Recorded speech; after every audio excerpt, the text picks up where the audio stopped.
Welcome to the Ascend Your Success podcast. Whether you're just starting out or are a veteran looking to grow your business, you're in the right place. Join us to learn how to achieve financial freedom while working and living life on your own terms. Hear valuable insights, strategies, and interviews with successful entrepreneurs. Get ready to achieve the success you've always dreamed of. Ready? Let's go.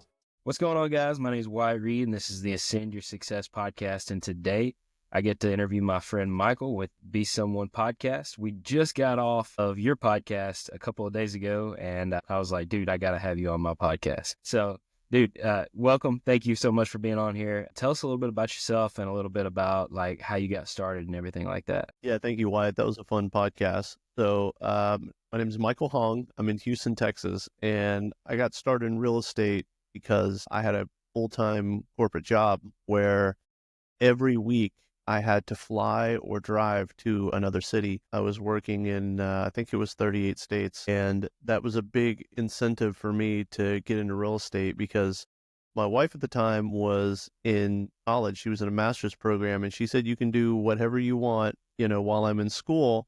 But when school ends, you got to come home. You got to find another job. You got to do something. And I had been climbing the corporate ladder for a little while now, and it wasn't looking like what I thought it would be. And so I was really, really pushed to get into single family real estate specifically because I was trying to build up enough cash flow to replace my income.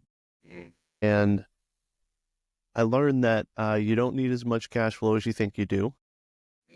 And me and my wife engineered our life to kind of be more simple, and so we could retire faster. I know people who need 50 houses to retire or 25 houses to retire, but it depends on what your standard of living is. But if you're really motivated and you control the costs in your life, it just takes a few houses to get to replace your income and pay your bills, right? Like that. Yeah, for sure. I think we talked about this on your podcast too. It was the fact that you really need to set that goal. And for me, whenever I set it and I help other people set it, like new students that are just getting in, like the first goal is to replace your income, right? That way you've got your income coming in, you can still pay the bills, you can live like you've been living regardless, right? And then take a step back and say, okay, well, what's next? Because if you just say, I want more, I want more, I want more, you're always going to be chasing money and you're never going to be happy. And you're never going to have that true freedom that you're talking about where you wanted to be home with the family and things like that. Because I remember seeing people who I looked up to, and when I finally got in and seen what their lives looked like, it wasn't the family that they wanted. It was they're out here hustling, chasing money, and then their family's being, broken and left to the side. So you got to set goals, and once you hit them, you got to step back and reevaluate. But most people never step back and reevaluate. They just keep rolling and try to do more.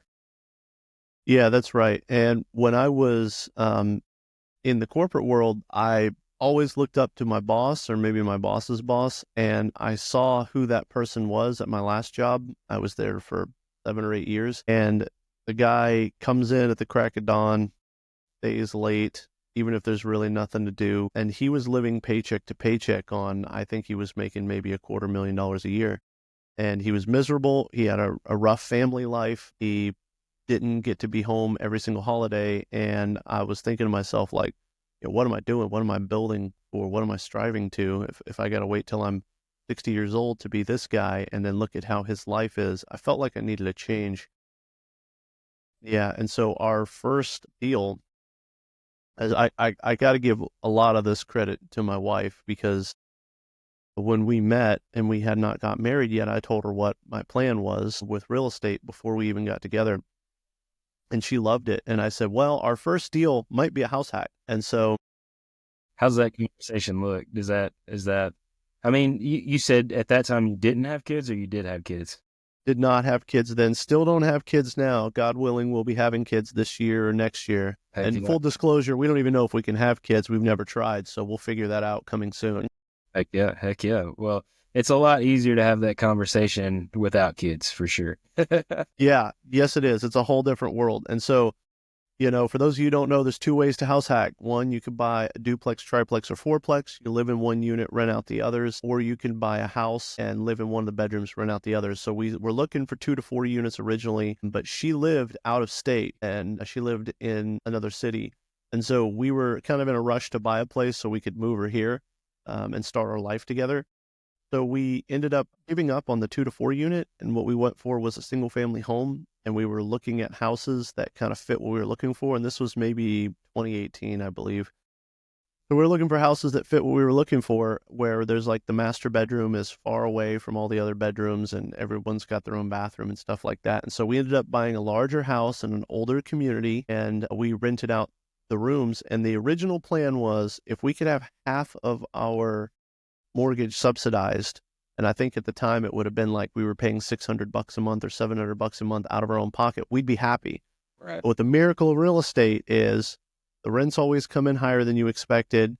The property appreciates over time. The mortgage pays down over time. So within a year, we were living rent-free or mortgage-free with just a couple of roommates. And we loved it. I was traveling for work. I was gone all the time. My wife was working part-time and then was in a full-time college program. And we learned that you get what you ask for in marketing. And so when we were finding roommates, we got people who lived the life we were, busy professionals. We put like a desk and an office chair in each room, and people that just wanted a place to lay their head at night, and they weren't the party kind of people. And so it was a really great experience for us house hacking. More difficult when you have kids, for sure. If you're married, have kids, it's probably best that you go for the 2 to 4 unit situation and live in one of the units. But we didn't have kids at the time, and my wife loved the arrangement. So fast forward, like we're like looking for financial freedom, and we're like, once you have like no rent or very little rent, or like no mortgage or very little mortgage, the amount of money you can save is insane. You don't realize most of your income. People like to think like, I'm going to get this 6-figure job, I'm going to make so much money. What I learned is your salary is set based on the cost of your living. They're not paying you what your labor is worth. They're paying you just above what it takes to have food, shelter, housing, and a car. That is it. Everything else is like, there's a little bit of margin of play money in there. And so if you want to double your income at your job, that's possible, but it's a long, slow grind. And then what happens is your cost of living increases with your salary. So you end up with the same marginal amount of money. But if you can kind of hack the system and you pay your cars off and you have no car note and then you live for free, oh my God, I had more disposable income every month than my boss, who was making $250,000 a year and couldn't even put money into his IRA. Right. And so we hit what like later learned was called level 1 financial freedom. I heard someone talk about this at a conference, so I'm stealing it. Level 1 financial freedom was your bills are paid. Well, we didn't understand that at the time. We were just plowing money into our savings account, and we paid off our cars quickly. And we kind of always drive older cars that are still functional and still everything works on them, and you just replace a part here and there. So we weren't trying to elevate our lifestyle. And then we started buying single family homes. So I started with direct mail, and we were doing just the good old traditional high equity, absentee, out-of-state landlord list. You can pull a list from places like ListSource and lots of other data providers. And then we were sending letters saying, I buy houses cash.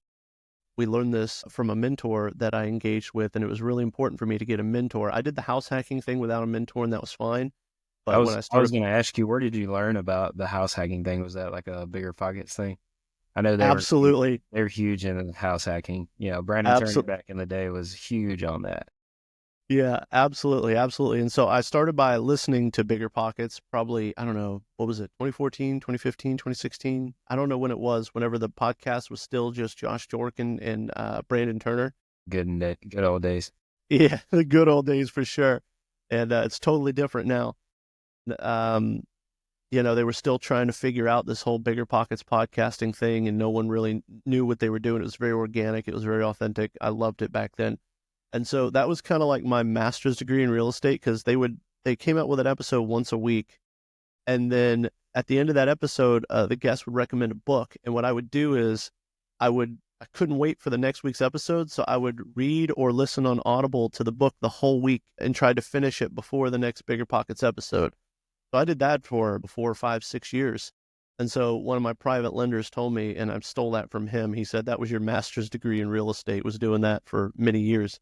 And then they have books on house hacking. They have, there's blogs you can read. And so house hacking's not that hard to figure out. There are people that can mentor you on it, and people that have models for like complicated markets like California or ADUs or something like that. But we figured that out on our own. But yeah, I think it's important to figure out what you need to figure out to get your first deal done that was best for you and easiest for you, and then you hired a mentor right after.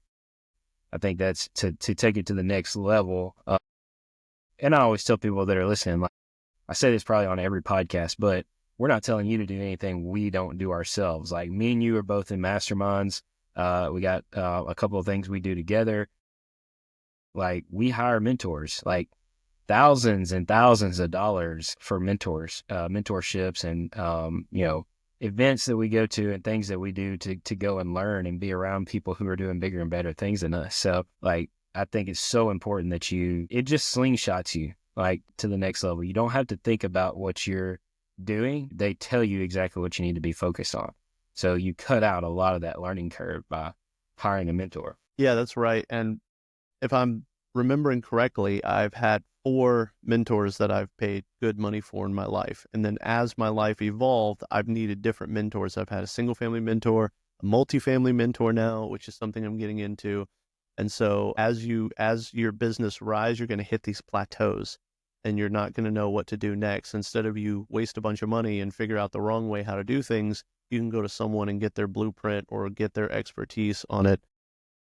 But I wanted to get back to the single family stuff. So when we started buying properties for ourselves on the single family side, we're living in a house hack in an older community, in an older home, in what some people might describe a rougher part of town. We might have heard fireworks at times a year when there wasn't fireworks, if you know what I mean. And we were doing direct mail, and we found the zip codes we liked, the price points we liked, and we're sending direct mail. And I'm buying houses in the suburbs on the west side of Houston. And I thought it was ironic that we're driving 10-year-old cars. We're living in an older home in a rougher community. And then I'm driving to my rental properties outside the city in the suburbs where my renters, my tenants, had BMWs and Mercedes. And they lived in a nicer house than me, in a nicer school district than me, in a nicer community than me. And then I would turn on the news or I would turn on YouTube and I would see these mean old landlords that are ruining the country and that are just taking advantage of people. And my tenants would have nicer furniture than me and nicer cars than me and worse credit than me and no liquidity and no savings compared to me, like when we would pull their credit reports and everything. And so that really impacted what I understood the American dream to be. Like it's not a nice house on the hill and a nice car on that salary. You got to kind of put the horse before the cart. And so I feel like my wife and I did the right way because we were buying houses in the suburbs. And then this house I'm in right now was one of them that we were going to be a rental on. And I did the math and I told her, I said, hey, babe, are you ready to no longer have roommates? Because we can move into this that we were going to make a rental, make it our primary residence, and then rent out our current home to a long-term tenant. And then now we're going to be living for free. So we started by living for free with roommates, and then we transitioned to living for free with in our own home, in a smaller home, a newer home in the suburbs in a nicer part of town. And so I feel like we kind of climbed up the hill the right way. Whereas my coworkers, my friends, even my neighbors in this neighborhood, their mortgage is twice what mine is because I bought my house for 50 cents on the dollar off market, doing it the right way. I used private money to rehab it and to buy it. And I put in a long-term mortgage in my own name. The amount of effort I have to exert to live my life is half that of the people around me. Everyone around me still has nicer cars than me. I know their mortgage payment is higher than me, and they are just grinding to get somewhere that they need to go. And all they know is to work harder for marginal increases in their salary. And me and my wife chose a different path, Reed. Yeah. I love that. So you house hacked, you hired a mentor after that, you started getting into single family, and you talked a little bit about multifamily. So that transition, like what do you foresee like your real estate journey looking like in the next 5-10 years? What does that look like to you? So when we start, every time we buy a house, we tell ourselves we're going to keep it forever. We're going to pay this mortgage off. This thing's going to double, triple, quadruple in value. And then what I learned is like to buy 3 houses, like to buy a house a year is great. To buy 2 or 3 houses a year is awesome. But what happens, at least when I look at it, is you get to a point where if you're going to buy, rehab, and rent out and do the BRRRR method on 10 houses a year, it's less effort for you to go buy a 30-unit apartment complex or a 50-unit apartment complex. And so multifamily is appealing to me. The economies of scale are great. The cost of labor and materials goes down. The margin on the rent goes up. And it's the same transaction. It's the same paperwork. It's just with more zeros. And so for the last year or so, I've been in mentorship for multifamily. Haven't made my first purchase yet. I have passively invested in some multifamily in the past, but I think I would feel really great about, like, in the Houston area where I live, somewhere between 10 and 30 units is going to be my first multifamily deal. And I have partners that I can raise capital with, and funding is not an issue to me. And I have people that can help me get the loan and everything like that. So if you're in the Houston area and you have a small multifamily deal, reach out to me on Instagram at Michael B. Someone. Single family as well, just it has to be in and around the Houston area. I'm not an out-of-state investor yet. Maybe with Wyatt's help, I can get over that hurdle there, and I can start remotely investing in other markets that look more appealing to me. I'll buy some in Texas, and you can buy some in Tennessee and Alabama. Let's do it, man. We were talking on the last podcast. I have family in northern Alabama, which is not far from where you're from, and I actually did a year of high school out there, and live with family out there. So I love it out there, man. So I would love to learn more about investing in northern Alabama. I love it, man. I love it. Well, come on out. Let me ask you this: what do you credit a lot of your success to today? You know, I get asked this a lot, and there's a lot of things that I could point to, but probably the number one thing was staying engaged with content. Listening to, at one point, I had 12 podcasts a week I was listening to. I was crushing 1 to 2 books a week. This is when I wasn't really doing real estate. This is when I was preparing for it. When you're doing real estate, you don't need that much content. There's a lot going on. But as a kid, I always wondered, whenever we would go to Sunday school or church, I'm like, why are people read? The Bible hasn't changed in however many years. Like, why do people read the same Bible every week? Like, we all know it. We're all told the stories as a kid. And then when I got into real estate, I realized why. I will read Rich Dad, Poor Dad once a year. So I read lots of new books, but there's a few books I put on rotation. Every year I need to reread it, because words in the Rich Dad, Poor Dad never change. But I do. I change, and I'm at a different part of my journey, and different words in that book speak to me. So probably what kept me away from materialism and spending all of my money and not staying on this path was the fact that I was engaged. I was going to local meetups. Free local meetups are all around. You go to meetup.com, go to Facebook groups. There are free groups everywhere. There's a local RIA. Bigger Pockets has a directory where you can find local groups. I was going to free local groups, meeting people that were higher on the hill that I wanted to aspire to be one day. I was watching Instagram Reels and YouTube podcasts. I was listening to audiobooks. I was buying books. I have a top shelf behind me. I was on a quest to collect all of the signatures. On my top shelf is all the books of authors that have signatures inside of there. So I was going to conferences, collecting signatures. And that kind of kept me on the straight and narrow and focused, where, like, I don't watch Netflix anymore. I didn't watch any other kind of entertainment or show. That was my entertainment, because the market is always changing. You can only consume so much content. I consume less content today because I'm in the business, but the market is always changing. And the best way to stay connected to that is going to your local meetups, go to masterminds, connect with people, and then keep consuming content, because I'm 7 or 8 years into it now. And it's been there's been a lot of distractions on the way. So just stay engaged with the community and make new friends. My top 5 friends before I started in real estate, that's what my podcast is really about. The Be Someone podcast with Michael Hoang, is that I learned the secret along the way. And I say this in the intro of my podcast, is that the secret on my journey to be someone is friends, people around you, people you surround yourself with. Because before I started real estate, my top 5 friends didn't have a lot going on. Fast forward 7 or 8 years later, my top 5 friends have way more going on than I do, or way smarter, way richer than me, and text me to check in with me all the time, send me links to upcoming events, and invite me into masterminds. And so probably consuming content, 1, and surrounding yourself with the right people is 2. Yeah, I love that. Besides Rich, since you're on the book kick, besides Rich Dad, Poor Dad, what do you recommend for these guys? The big one for me, Rich Dad, Poor Dad's a great mindset book. We all start there. Some people call it the Purple Bible. I love that. I stole that from Jerry Norton, and love Jerry Norton, by the way. And the big one for me after that is got to be Who Not How. Every problem in your business, you shouldn't ask how to do it. You should ask who can do it for you. For me, that's been my who has been mentors, and then my other who has been VAs. Those have been huge for me, and I learned that from the book Who Not How. Yeah, I've got Who Not How, but it's holding up my computer right now. So, it's a good book for sure, for sure. Well, cool. Well, tell us, we're coming up on time. How can people get a hold of you? How can they learn more from you? Tell us how to work with you. Yeah, follow my podcast. It's the Be Someone podcast with Michael Hoang. It's on Spotify. It's on Apple Podcast.